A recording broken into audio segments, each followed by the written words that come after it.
Hello, YouTube. This is Happy Smoke 100 coming at you on this Monday afternoon. And joining me is Kentucky Snuff. Say hi, Kentucky Snuff. What's going on, Kentucky Snuff? The one and only Mr. Kentucky Snuff here with Happy Smoking 100. And this is how we roll. We roll deep. But anyways, the purpose of this video is a review on none other than... See if you can read that.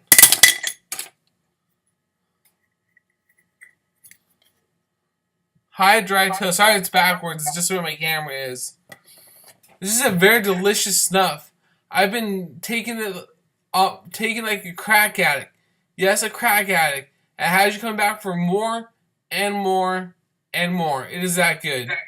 And little side note, I'm gonna be doing a review of every F&T blend. I'm gonna do one a day, and there's 15 blends. So for the next 14 days, I just have a video of an F&T that I've tried. I have all the F&Ts, which is pretty cool. There's some of my favorites and some are not. For example, Morlax. Not a fan, but I just have to make sure I can say I have them all. But anyways, Michael, what are you up to? I'm sitting here with is anybody that's ever watched my videos, they would be familiar with how I take my F&T. I pour the snuff into the lid and set it beside me. So I've got a nice little lid full of HDT here beside me, ready for review purposes. All right, let's do a pinch, Michael.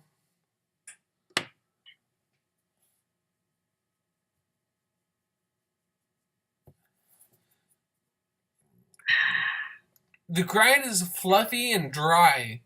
The nicotine is medium. I would say it's not a big nicotine hit, so you can take a lot of it and not worry about knocking your socks off, which is very nice. Because I mean, sometimes the high nicotine stuffs are good, but they give you nicotine sickness. So it's kind of nice to have a more mild nicotine, so you can take a lot of it.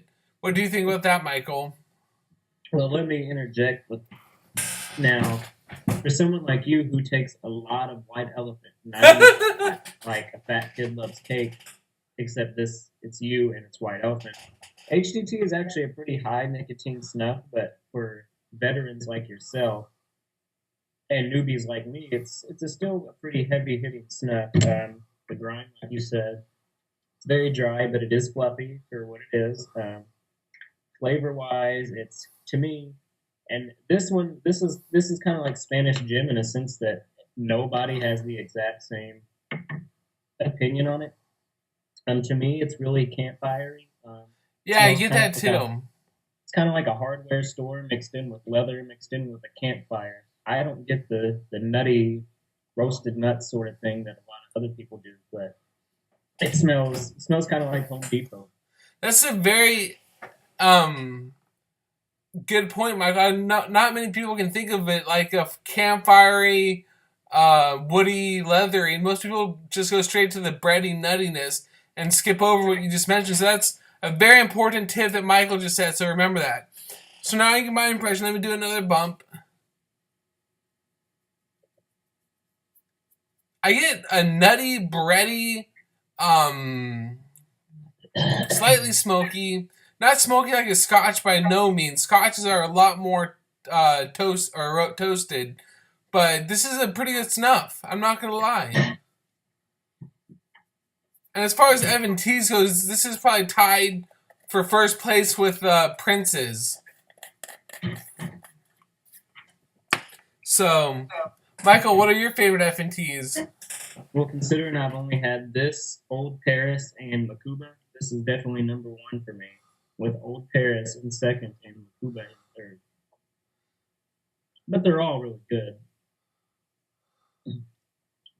But for me, HDT is like my daily snuff. It is always at my side. I always carry it around with me.